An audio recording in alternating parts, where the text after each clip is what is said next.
Pro Group Management. Workers' comp that works for you.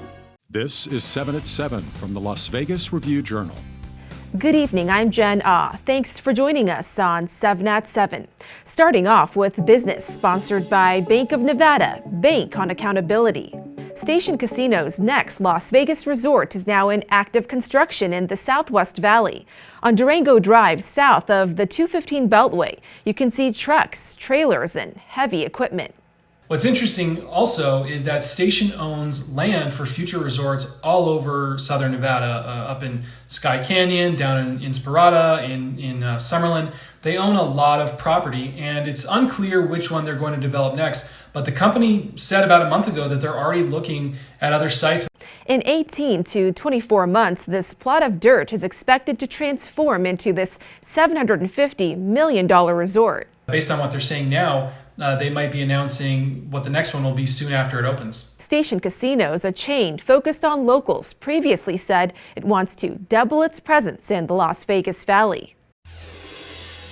In weather, sponsored by Star Nursery, your garden's partner for every blooming thing. Warning, strong winds are coming. The National Weather Service is urging you to secure your outdoor items. Bring in your garbage bins, light chairs, and so forth. After a beautiful day in the 70s, the temps have dwindled to the 60s. Should get down to the 40s overnight. On Thursday, a cold front moves in with light showers, highs only reaching the 50s, and winds blowing 20 to 30 miles per hour in the late morning to afternoon. By Friday, things should clear up with highs in the 60s. From Saturday and beyond, spring is in the air. In more top stories, sponsored by Nevada Hand Silver Sky Assisted Living Community. Learn more at nevadahand.org. Breaking today, Las Vegas police released the 911 call that led to the discovery of a 4-year-old boy's body in a freezer. Mason Dominguez's mother sent her daughter to school with secret notes, asking for help, that she was being held against her will. We have a first grader that handed some sticky notes or like post-it notes to the social worker this morning when she walked into the school. Technically, the mom says, please help, send police. There are guns in the house. The boyfriend of Mason's mother, Brandon Toslin, has been charged with Mason's murder. And the Las Vegas lawyer shot and injured by the FBI is now in custody, accused of running a $300 million Ponzi scheme. Federal prosecutors say 49-year-old Matthew Beasley repeatedly confessed. Beasley faces an assault charge after Thursday's shooting at his home in northwest Las Vegas. When he pointed the gun at agents, they shot him in the shoulder and chest. Beasley then barricaded himself inside his home for nearly 4 hours and refused to come out, even though he was still bleeding. Agents had to eventually go in and forcibly remove him from the home. On Friday, the FBI announced it's looking for potential victims of a Ponzi scheme from 2017 through this month, where victims were asked to wire $80,000 or $100,000 to a lawyer's trust. Over in Henderson, police are urging drivers to slow down after 2 fatal crashes, including the death of a 13-year-old. Review-Journal's James Schaefer has more from parents. We're in front of Mannion Middle School, where an overnight vigil has sprung up for 13-year-old Rex Patchett. He was on the sidewalk right where we're standing when a car jumped the curb. What do you think about traffic on this road? It's free-for-all. Locals reacted to the death of Rex Patchett, and an overnight vigil drew friends of Rex lighting candles near the scene. Thank you, Captain Moore. City of Henderson police held a press conference on that fatality and another traffic-related fatality that occurred at the intersection of St. Rose and Eastern. Henderson police responded to the request from parents for more presence at Henderson schools. We try to get out to the school zones. Unfortunately, there's more schools than there are of us. Now, City of Henderson police have told us that in both traffic-related fatalities, inattention and speeding was a factor. For the Las Vegas Review-Journal, I'm James Schaefer. In health, Nevada may be loosening COVID restrictions, but it's still hunkering down on the meningococcal vaccine. Incoming high school seniors will now be required to be vaccinated against meningitis before the next school year. This applies to all public, charter, and private schools. Sports, brought to you by Station Casinos, STN Sports. Download the app today. The UNLV Lady Rebels are 1 win away from their first NCAA tournament berth in 20 years after beating Air Force 61-50 Tuesday night at the Thomas & Mack Center. reaching the Mountain West title game for the first time since 2002. UNLV is taking on Colorado State in the Mountain West Final. That game tipped off just a few moments ago.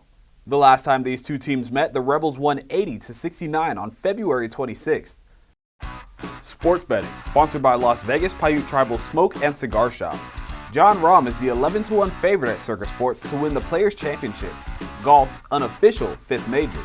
Las Vegas resident Colin Morikawa is the 17-1 second choice, followed by Justin Thomas at plus 1850, Patrick Cantlay at 22-1, Victor Hovland and Rory McIlroy at 24-1, and Daniel Berger at 26-1.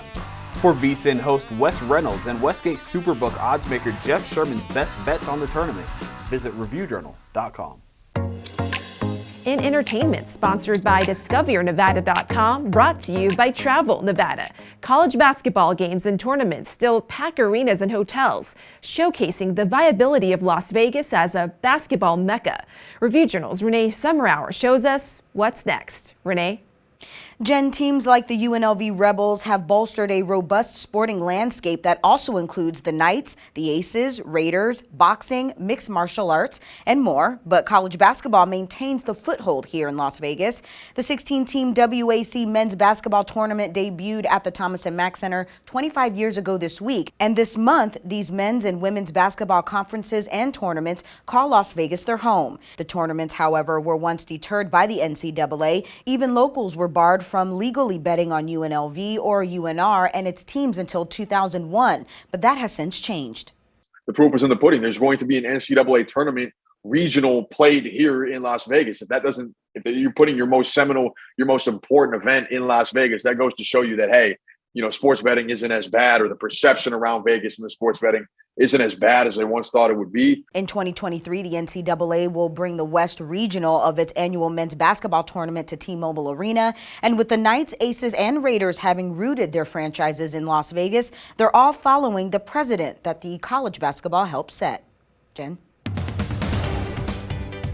In lifestyle, a resort in downtown Las Vegas is staffing up. Circa will hold a hiring event to fill more than 150 positions, from VIP hosts to security guards, Thursday from 9 a.m. to 1 p.m. at the Golden Gate. To apply, visit circalasvegas.com/careers. Thank you for watching 7 at 7. If you have a Roku device, just search Review Journal to download our channel. Watch Las Vegas breaking news streaming live on your OTT device. We'll see you tomorrow for more 7 at 7. Review Journal Studio, sponsored by Adam Kuttner. Get the maximum settlement as quickly as possible. This 7 at 7 update, sponsored by Pro Group Management. You're watching 7 at 7 from the Las Vegas Review Journal.